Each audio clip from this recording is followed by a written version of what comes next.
I come first to support the distinguished chair of the Appropriations Committee in her endeavor to pass a continuing resolution. And I specifically want to speak to support the President's request for authorization to stand up a Title X overt, train, and equip mission for vetted, moderate Syrian opposition. The hearing I held yesterday in the Senate Foreign Relations Committee laid out specifics on how the President is moving forward in building an anti-ISIL coalition, that we will undertake targeted airstrikes against ISIL in Iraq and Syria, that we will train and equip a Syrian opposition force committed to a pluralistic, free Syria. This is a multifaceted plan, and we heard both from Secretary Kerry and a second panel of regional experts that coalition partners are ready to contribute in real terms, not just empty words. The ISIL threat is grave and it is urgent. We must stand with our partners in the region to confront this barbarism in the interest of all the individuals being brutalized by ISIL, but also because regional stability and U.S. security demand it. Training and equipping a fighting Syrian force is one urgent element in the broader plan. We in the Senate must provide this authority as our colleagues in the House did yesterday. In Iraq, we have the Iraqi security forces and Kurdish Peshmerga forces committed to combating ISIL and partnering with us to do so. At this point in time, we do not have such a force to partner with inside of Syria. Now, let's be clear-eyed about what this challenge is. It is messy and complicated and not at all easy. And there is no silver bullet. But without a trained, equipped, and capable moderate opposition force to fill the void as we conduct airstrikes against ISIL, we would essentially be opening the door to Assad and his Russian and Iranian-backed regime forces to regain lost territory. Imagine how our adversaries will celebrate if we fail to build a force equipped, trained, and committed to defeating the barbarism of ISIL and Assad. Now, the administration was posed with the question yesterday, why now? Why train these forces now, 4 years into this civil war? And there are several answers. Number one, we've been working with these moderate armed groups for over 2 years now, and we know them. Second, there is no real alternative to building a local opposition force to take the fight on in Syria unless you are talking about American boots on the ground, and that is not in play here. And third, the region is standing with us in training and creating the ability to assist these Syrian rebels. It's truly a remarkable development that Saudi Arabia, for example, is willing to publicly discuss its support and publicly disclose that it will host and contribute to our train and equip mission. Other Gulf countries are willing to fund this mission and help with recruiting efforts. No longer are our partners willing to quietly support from the shadows. They view the threat coming from Iraq and Syria with ISIL with such urgency that they are going public, loudly and assertively. Now, I am clear-eyed about the enormity of the challenge. There is risk, but at this point, given the rapidity of ISIL's advance and the savagery of its actions, we must be willing to take some risk to degrade this brutal, barbaric organization.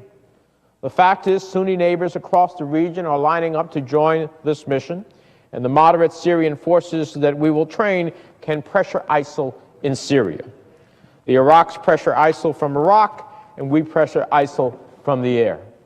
The question is, why now? And the response to the question is this. Yesterday, I held well, as you know, the Senate Foreign Relations Committee passed legislation last year to increase lethal assistance to the moderate rebels battling Assad in a bipartisan way. We don't get do-overs, so we cannot change what was not done. We can't change what has already happened, but we can change what exists on the ground in Syria today. We can influence what happens going forward and working together to set conditions for how it ends. Yesterday, Robert Ford, our exceptional former U.S. ambassador to Syria, probably our greatest expert on Syria and the rebels particularly, and until recently our senior State Department official working with the moderate opposition, could not have had more compelling testimony. In response to questions I posed to him about whether a moderate armed opposition still exists for us to train and arm, he said, yes, they exist. Yes, they are already fighting ISIL, and yes, they share our view that a radical extremist Islamic State should not be imposed on Syria, and that this conflict will only end with a political deal or negotiated settlement. In response to questions about whether there is recruitment potential, can we find enough fighters who are moderate, who will pass our vetting standards to receive our training, he said, yes, we know them. We've provided them with non-lethal assistance, which they have used responsibly. And by the way, he described them as being pretty resilient, even in the face of not being outgunned, that they are still engaged and fighting for their own future. And he also said we've talked politics with them, meaning understanding where their mindset is as it relates to the future. In fact, Mr. Ford said the problem has always been that there were more willing fighters than there were guns and ammunition. In response to whether the moderate armed Syrian opposition shares our goal for degrading ISIL, the answer was also affirmatively yes. The force we train and arm will fight ISIL because ISIL is threatening their supply lines and has butchered hundreds of members of the moderate Syrian opposition. In Syria, the moderate opposition has been mired in a two-front war, one against ISIL and the other on Assad and his regime backers for years. The language in the amendment to the CR reflects this reality. We are training and arming a force that will defend the Syrian people from ISIL attacks and also promote conditions for a negotiated settlement to end the conflict in Syria. In other words, going after Assad's security forces.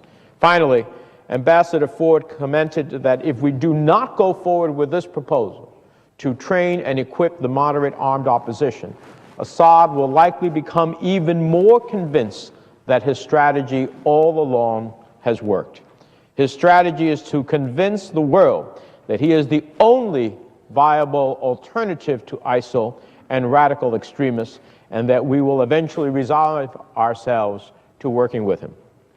So let me conclude by saying the only course of action at this point in time is for us to commit to the grinding work of building a viable alternative. This is the moderate armed Syrian opposition. Again, this is not going to happen overnight, but it certainly will not happen if there is not a moderate, capable alternative to Assad, a group that is neither radical or the barbarism of ISIL or the nihilistic barrel bomb dropping Assad. We must be realistic if we're going to degrade and destroy ISIL. Now, frankly, I still have many questions about the way forward beyond this issue.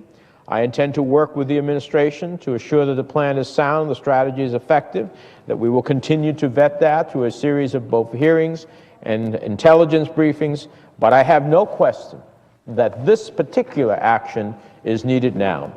And I fully intend through the Senate Foreign Relations Committee to explore, vet, and ultimately craft what a possible authorization for use of military force should look like.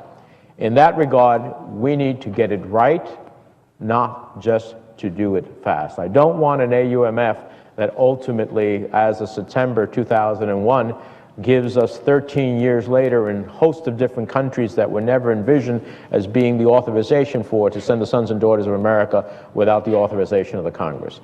And we will work on all of that in a determined, studious, and detailed way to make sure that we understand the strategy in all of its dimensions, that we can provide for that, and at the end of the day that we can defeat ISIL, but without an open-ended check. And with that, Mr. President, I urge support of the CR, and I yield the floor.